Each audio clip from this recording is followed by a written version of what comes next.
Ondoren, mekanika estatistikoaren oinarrizko postulatua aurkeztuko dugu. Hau da diona.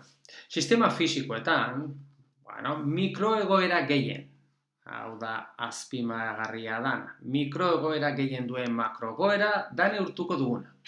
Eta hori neurtzen duguna da oreka termodinamikoan dagoen sistema makroskopikoaren egoera. Hau da, naturan ageriko zaigun egoera. Beraz, naturan ageriko zaigun egoera izango da mikroegoera gehien duen egoera. Joango gara oraintxe gure txanponen adibidea, n berdin beraz, lau txanponen adibidera, eta ikusiko dugu, beraz, aplikatuko dugu kasu horretan daukagun oinarrizko postulatu hori. Gora ezazue, kasu horretan definitu genituela, 5 makroegoera diferenteak, hemen ditugunak, eta hemen azpian agertzen zaizkigu, zeintzu diren makroegoera bakoitzari dagozkion mikroegoeren kopuruak. Eta hau kontuan izan da, erraz definitu edo zehaztu dezakegu makroegoera bakoitzari dagokion probabilitateak. Izango da, mikroegoeren kopurua zati guztira dauden mikroegoeren kopurua. Zenbat mikroegoera guztira zenbat mikroegoera daude? 16. Beraz, 1 zati 16 izango da makroegoera honi dagokion probabilitatea. Hurrengoari dagokion probabilitatea, 1 laurden. Erdikoari dagokion probabilitatea, 3 zortziren. Eta horrela bestiekin.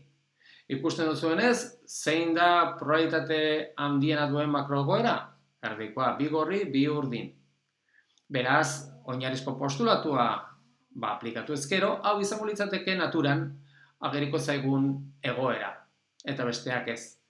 Hau pixka bat arraro egiten zaigu, ikusten dugunez, erdikoari dagokion probabilitatea bestearekin alderatuta ez da oso handia. Orduan, arbuiatzea besteak ez dauka kasu honetan zentzu handirik, eta gu badakigu esperimentu hau egin ezkero, orduan zer esanik ez.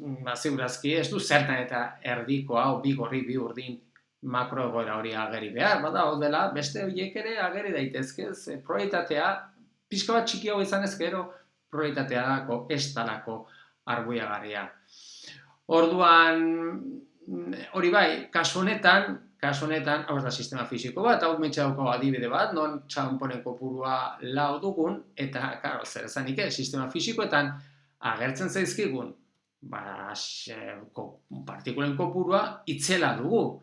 Orduan, aztertu behar dugu ze gertatzen den kasu horretan non partikulen kopurua itzela dugun eta zezentzua dugun aplikatzea eta nola agertzen zaigun kasu horretan oinarrizko postulatu hori aplikatzen dugunean partikulen kopurua oso handia den kasurako.